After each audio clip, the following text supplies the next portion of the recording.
Everyone. So we're just going to wait a second and let a couple people hop on. Let me make sure this is working. Okay, we're good. So today, I say we're sharing our story, but Jake's at work, so it's me telling it. But last night, Jake and I got to talking about a post that I had seen on Facebook, and it was in one of the farm wife groups that I'm in, and it was from a tired, stressed out, worn down farm mama, and she was kind of looking for some encouragement and some hope that a marriage can survive farm life. And I started reading the comments, and instead of seeing the hope and the encouragement that she was looking for, there was just a lot of other comments from women who were in the same boat as her that were pretty hopeless and kind of in despair. And there was even a comment that said, I know my marriage won't survive this, that no marriage can survive farm life. And it's not that there is a lack of mutual love and respect, but that there's just a lack of sleep and finances and quality time with your spouse. And me and Jake got to talking about that last night, and I thought, that post just broke my heart so much. And then we got to looking back, and we thought, wow, that's where we were about 5 years ago. Our marriage was in that hopeless state of despair. We were constantly fighting. We were both miserable. I did not grow up on the farm, and it was a really hard adjustment coming into the farm life and trying to adjust to the hours, to having no control over so many of the elements that it takes to run a farm. And I hated it. I hated almost everything about it, and I started to hate Jake. I built up so much resentment towards him because I kind of felt like he dragged me into this life without letting me know what I was getting myself into. And it got so bad one day that I remember we were driving down the road in the truck, and we were in another blow-up fight, and Jake turned the truck around, and he drove to my parents' house, and we walked inside, and we sat down on the couch, and my dad is an elder at our church, so he wanted to ask him for advice. And my parents kind of knew then how much we were fighting too. They kind of knew how bad it was. And so Jake said, Mike, what do we do now? How do we fix this? Because neither one of us can do this and we're miserable. And I remember my dad just kind of shook his head, and he was kind of like, I don't know what to tell you.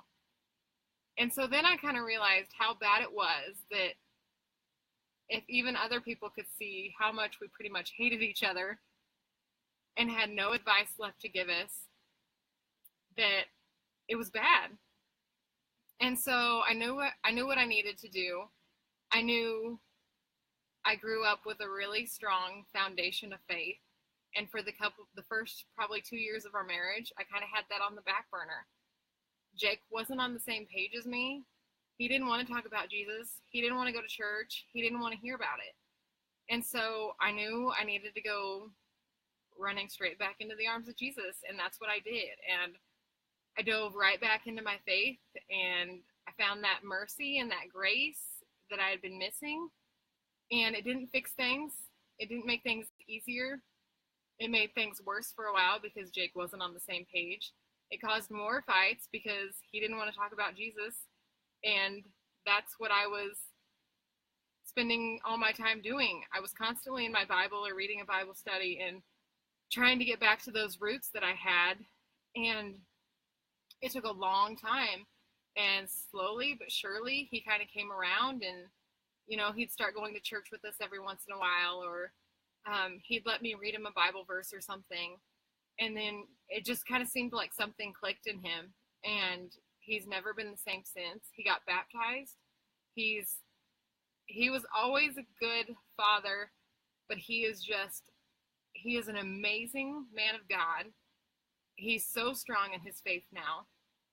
I mean, every night he'll pray over me, he'll pray over our kids, and it's just insane that we can look back and see how far our marriage has come in those years. And last night we got to talking about how different our marriage is today from how it was, a few years ago. And we were visiting, and I said, so what would you say changed our marriage? And he said, 100% God. We did none of this on our own. We obviously could not have a good marriage without God being the center of it, because we were failing miserably at that. And he said, we can take none of the credit for that. God changed and strengthened us both individually and as a marriage and as an entire family. And when we look back, we can see how bad we were back then, how miserable we were, and how far we've come, that we have a strong, solid, beautiful marriage. We are incredibly blessed with the marriage we have. I mean, he is my rock. It's amazing. And that doesn't mean that we don't fight. That doesn't mean we don't have our frustrations with each other. That doesn't mean that we don't get tired and stressed and snap. I get it. That's always going to be there, and that's always going to happen.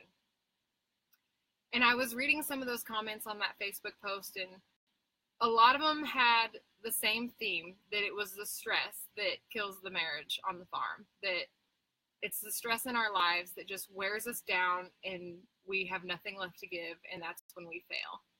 And so last night we were talking about that, and Jake said, but Caitlin, if you think about it, we have 100 times more stress today than we did 5 years ago. We have 3 children. Jake has gone probably twice as many hours working as he was back then, trying to make up for low commodity prices. I mean, I think wheat was like $8 5 years ago, and now it's like $3. So we have way more stress today. But the thing we took away from that last night when we were talking about it was, it's not the stress that defines us, it's the choices we make in that stress.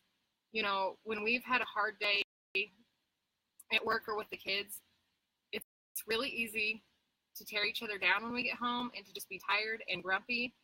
And we have to constantly be making the choice to not do that. Jake, God bless him, he knows my love language is bubble baths. And when I'm stressed and when I'm tired, I just want to get a glass of wine and I want to go sit in my hot bubble bath, and I don't want anyone to talk to me.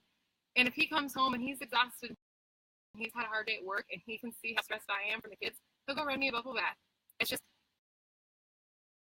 you got to put your spouse before yourself. And that's kind of the opposite of what society says today. And I know self-care is very important, because you cannot pour from an empty cup. You have to take care of yourself, and you have to be filled. But you can still do that and put your spouse first, just like in those situations. I will help Jake any chance that I can if I see that he is stressed or tired or something, and I know he will do the same for me. And we didn't used to be like that. And the longer we've been married in these past few years that we've grown and that we've brought God back to the center of our marriage, it just continues to build a marriage up, and it just continues to make it great, and it continues to make it stronger. And I feel like there's not really a neutral. I feel like you're either going to be tearing your spouse down or building them up.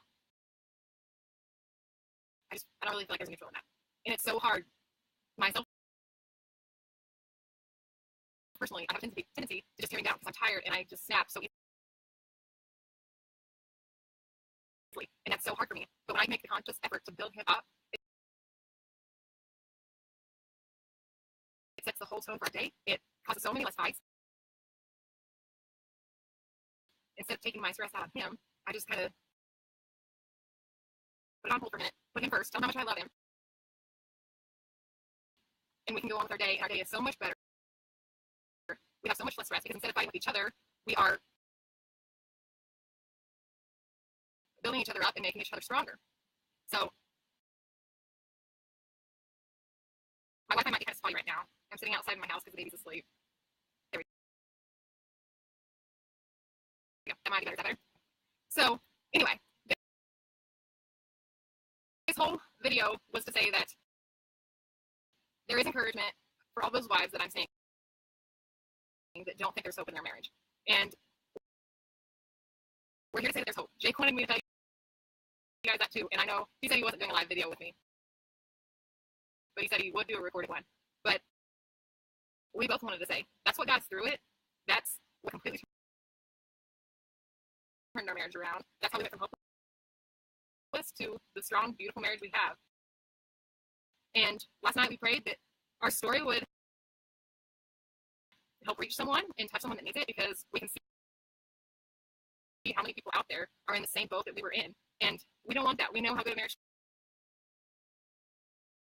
can be, and we wanted to share that encouragement of it can get better and there is hope. So